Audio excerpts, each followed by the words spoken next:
All right. Today we're going to be analyzing the astrological birth chart of the United States, treating the entire nation as if they were one person who is requesting my help, needing of transformation and my alchemy services. First, to do this, we're going to be looking at the spiritual evolution of the United States by looking at the South Node, North Node, Rahu Ketu axis. Then we're going to look at the psychological blocks that are holding the United States back from evolving collectively and also individually as an entity to become the best version of itself. And finally, the transformational process I would recommend to the United States if they were my client, but also on a macro scale, on a cultural scale, of what would be the best steps for Americans as a mass to undertake to heal the nation on a macro scale. Let's get started. So as always, we look at the South Node, North Node, Ketu, Rahu axis to understand the spiritual evolution, the path of consciousness of an individual. Since we're using the United States, we're doing this for the US, obviously a country. We have the South Node in the third house in Aquarius. Now, this makes sense. What is the third house? The third house is the house of hobbies, skills, siblings, teammates, the intellect, will, but also free will, individual effort, right? And also the internet and media.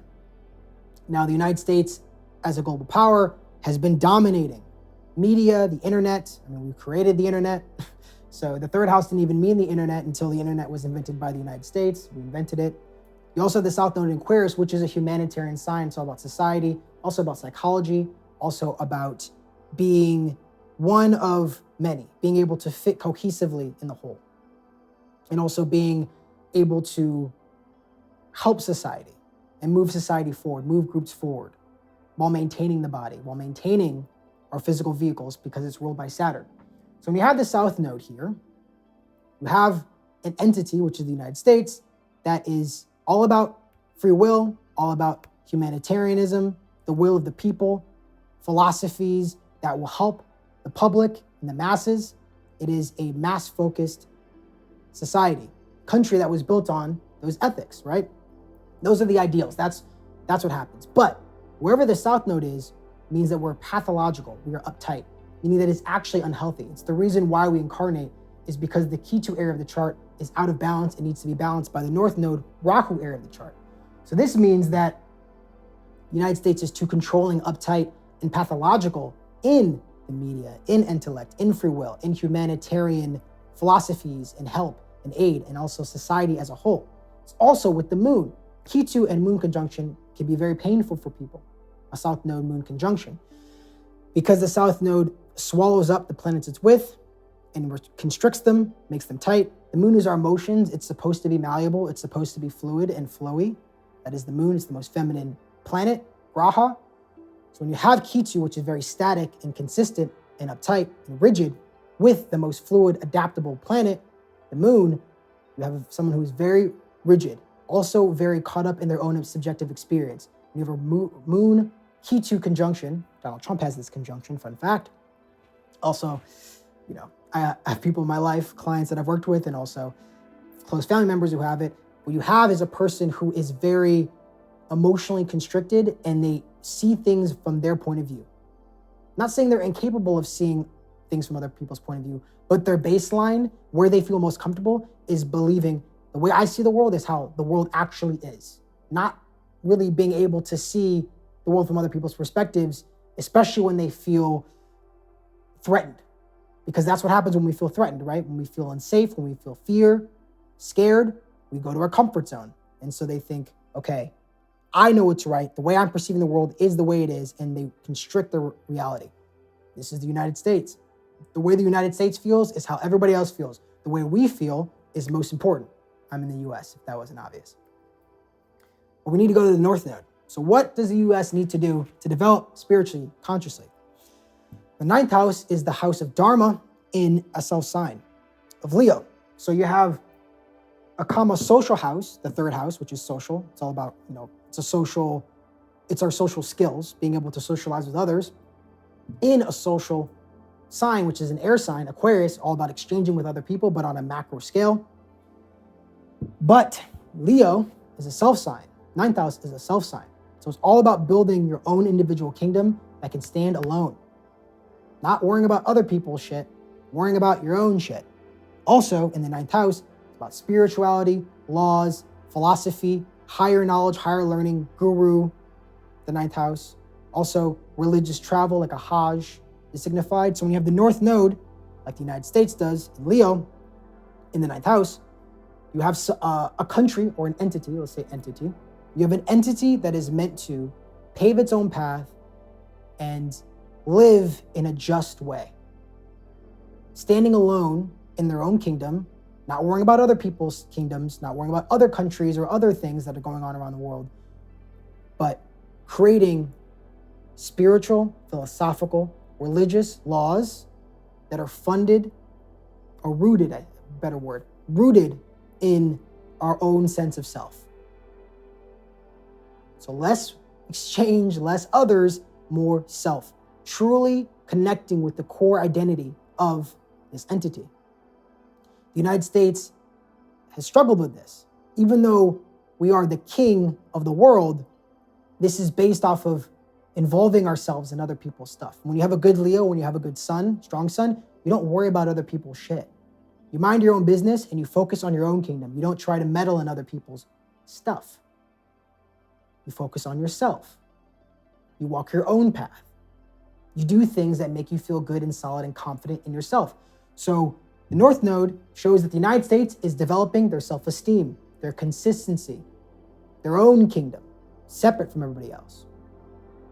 As you can see, America's had trouble with it because we're constantly falling back to the comfort zone of interchanging with other people, working with our neighbors, our teammates, Israel, or whatever, allies. Third house is the house of allies. It's no surprise we were the allies in World War II. So what is stopping the US, or what is holding the United States back from more smoothly moving into the North Node house? Because the North Node, again, is the house, it's the least developed area of the chart, so we're always gonna fuck it up whenever we go towards that house. We're always gonna make some mistake, we're gonna knock things over, because we don't know what we're doing. It's completely new territory. You ever been to a new country, you don't know what's going on, all the new sights and sounds, it feels overwhelming. That's North Node, and then your neighborhood, your home, where you just go through the motions, a lot of times unconsciously because you've seen it all before. That is the South Node, Ketu. So the first one is wounded inner child. We have Aries, Chiron. Chiron is the wounded healer. And wherever Chiron is in the chart is where you're gonna have a spiritual wound that can not be healed, but creates the greatest gift once you're able to accept it, integrate it, and forgive yourself for the things that it involves. So once in the fifth house, that is children, pleasure, romance, creativity, personal expression. The fifth house is all about children.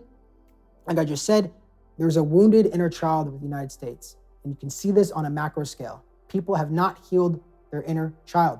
People are so socially focused, externally focused, worrying about what other people are thinking, not focusing on their own path, their true self, their dharma, because it's painful to go back and see how our light was dimmed by society, teachers, parents, whatever, whoever encountered us and told us to not do that.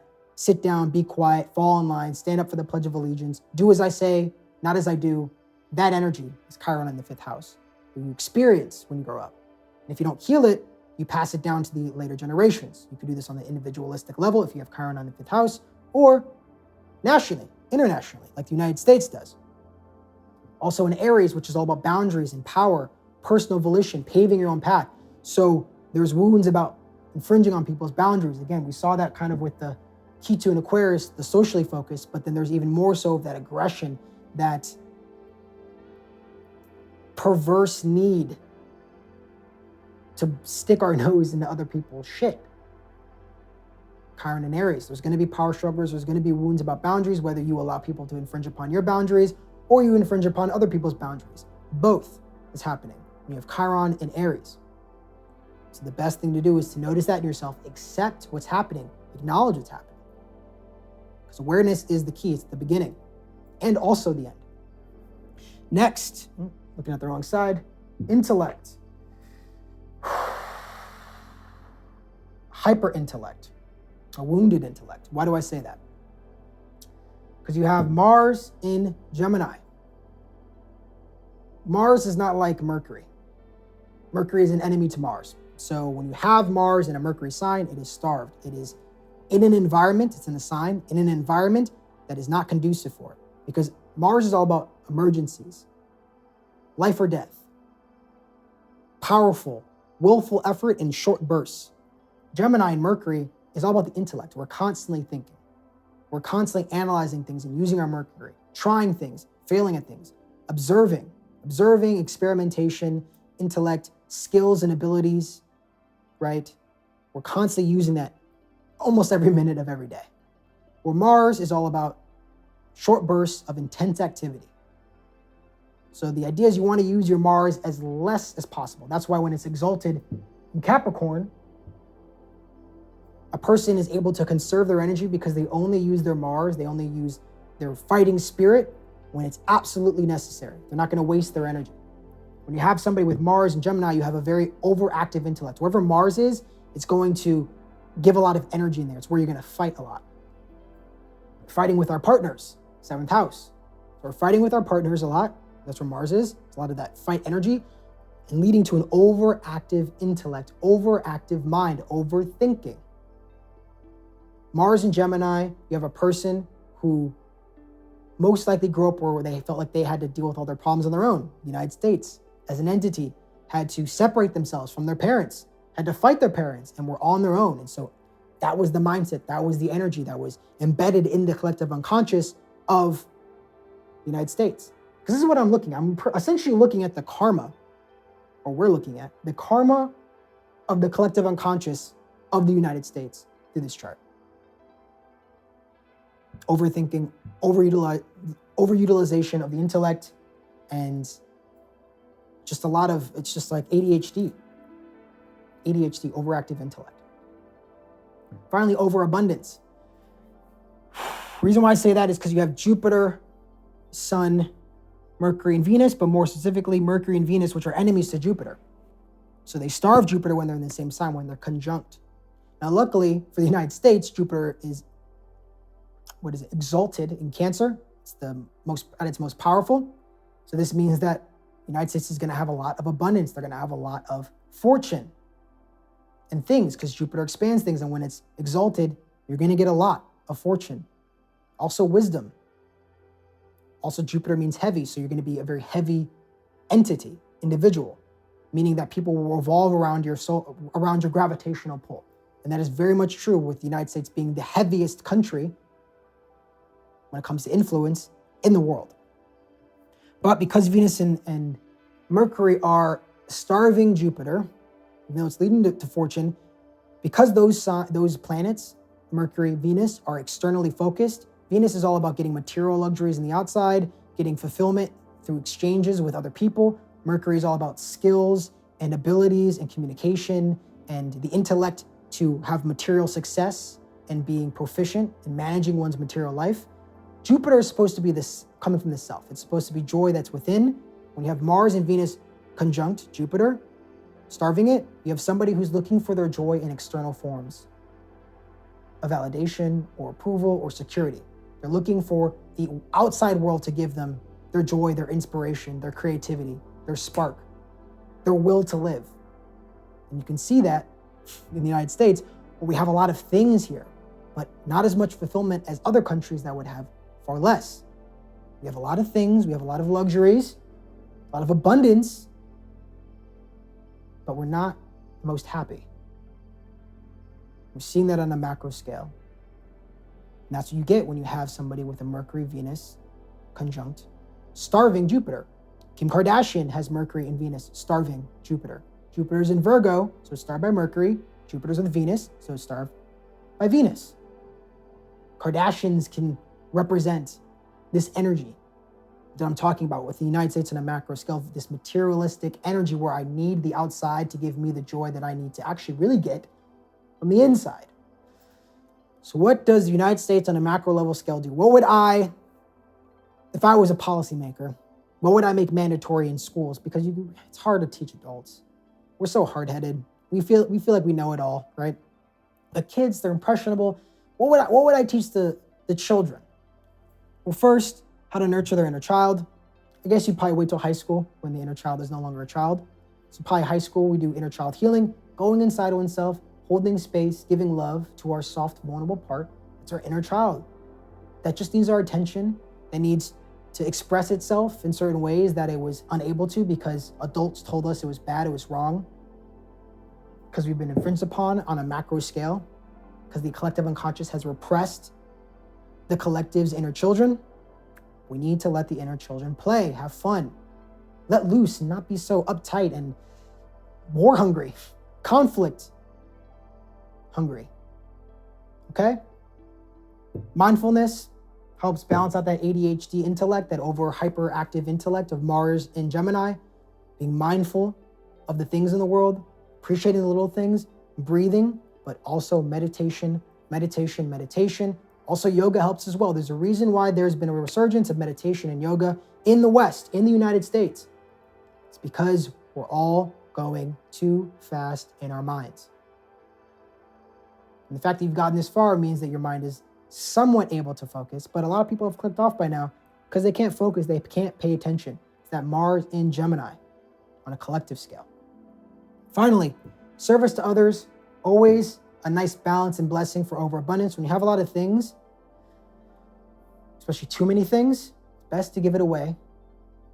Give charity and cultivating humility by helping other people. That's really where you get that joy from. It's not holding on to things, not having a lot of shit, but being able to use that shit to help people who don't have enough shit.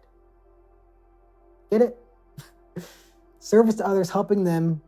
We have so much abundance. We have so much excess. It's not making us happier because we're being selfish. We're being service to self, hoarding, holding on like a cancerous growth that is expanding and expanding while the rest of the world starves.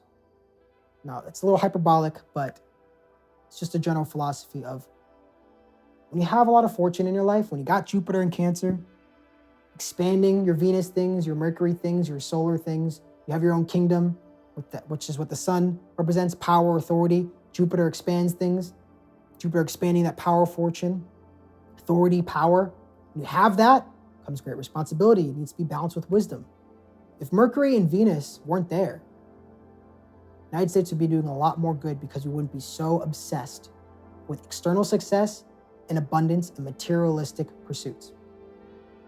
Service to self, or service to others, is the antidote to that. Anyway, appreciate your time. Would really appreciate a like and a subscribe. Also would love your opinion on this analysis. If you agree or disagree, either way, appreciate you. Thank you.